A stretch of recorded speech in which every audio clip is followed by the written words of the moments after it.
people are so fearful and desperate that they'll believe the thinnest veneer has substance to it. And so they have this hope. And hope, by the way, is the most negative word in the metaphysical dictionary. It means nothing. You know, it means wishing that you scratch off that lotto number and win without doing anything. As president, I will end misguided defense policies and stand with caucus proprietors in fighting special interests in Washington. I don't posture on defense policy, and I don't take money from federal lobbyists for powerful defense contractors.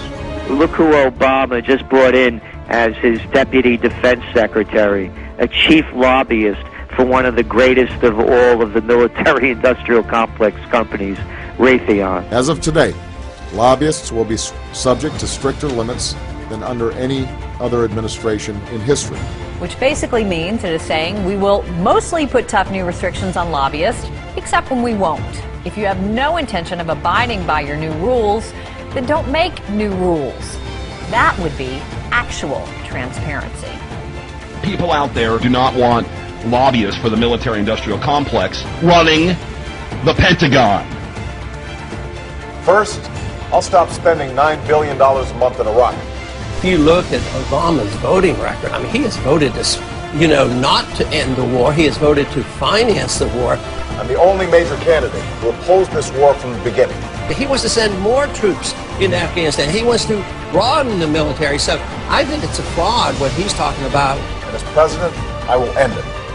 In an interview last week on PBS, the defense chief, Robert Gates, was asked how many American troops he thought might still be in Iraq 3+ years from now. He thought there would be a residual force of U.S. troops in Iraq that numbered in the several tens of thousands. Several tens of thousands of U.S. troops indefinitely staying in Iraq, even beyond the country-to-country agreement we just signed with Iraq that says we'll leave? Boy, if you are one of the 70% of Americans who wants U.S. troops out of Iraq on that 16-month timetable that Obama promised, I bet you are glad about this election we just had, huh? Getting rid of that old administration that sees several tens of thousands of American troops indefinitely in Iraq for years.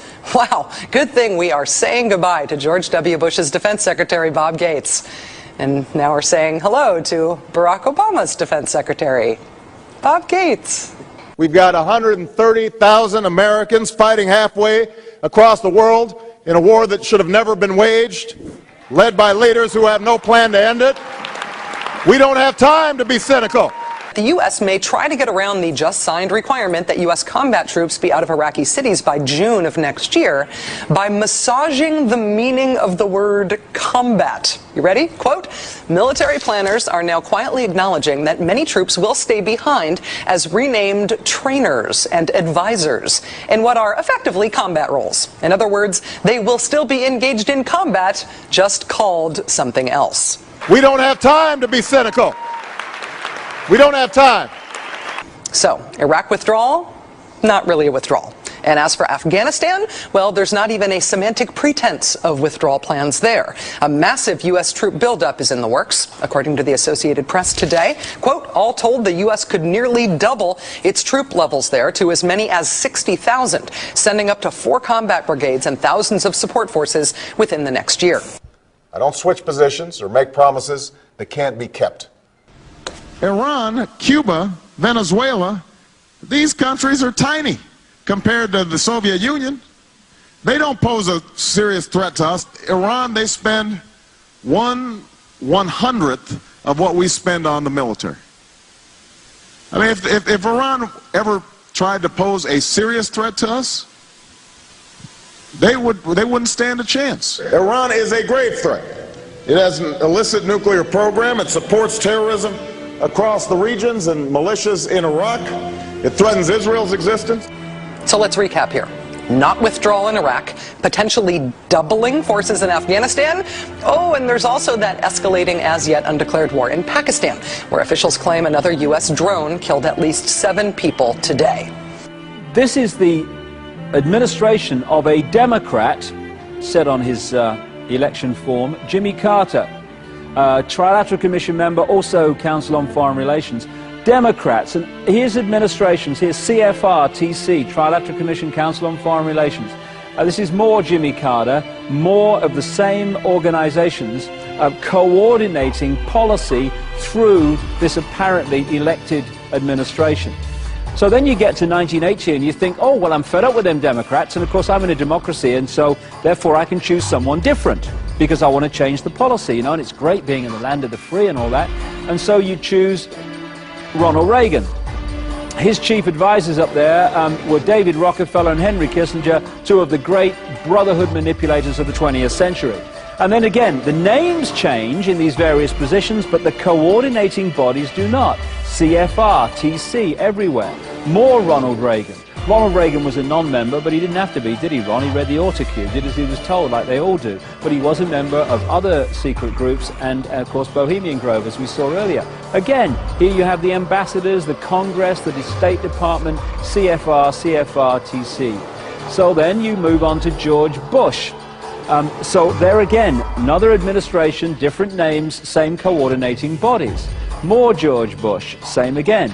So then you get to, what is it, 1992, and you say, well, I'm fed up with them Republicans. They've had all these terms, and you know, with Reagan and Bush, and I think we ought to have a change.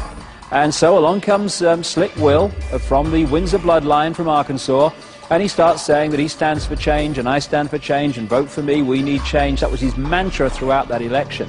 Well, let's see how the change took place. Here's Bill, member of all of them, got the full set, and there again, different names. We're Democrat now, because it says so.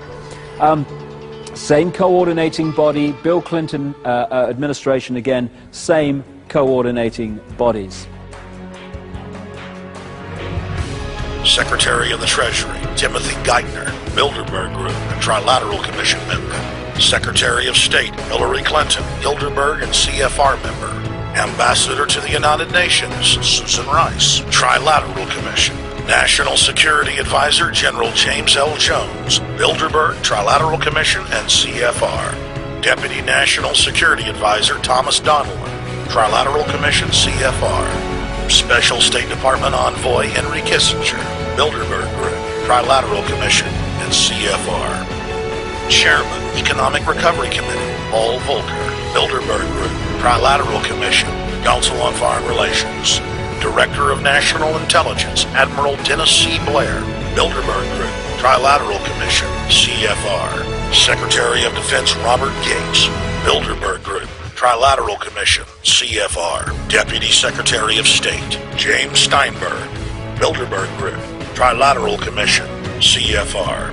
State Department Special Envoy, Richard Haas, Bilderberg Group, Trilateral Commission, and President of the CFR. Obama Presidential Advisor, Alan Greenspan, Bilderberg Group, Trilateral Commission, CFR. State Department Special Envoy, Richard C. Holbrooke, Bilderberg, Trilateral, CFR, and the list goes on and on. Change means nothing. It's just the word, and it's a cliche. And just to repeat it has no meaning.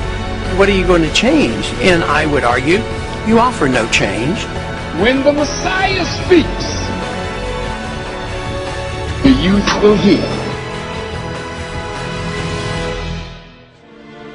And yea, as he grew, the child walked in the path of righteousness, with only the occasional detour into the odd weed and a little blow. When he was 12 years old, they found him in the temple in the city of Chicago, arguing the finer points of community organization with the prophet Jeremiah and the elders. Thank you. He traveled fleet of foot and light of camel, with a small retinue that consisted only of his loyal disciples from the tribe of the Media. Now you listen here. He's not the Messiah. He's a very naughty boy. Sorry ass motherfucker got nothing on me, right? Nothing.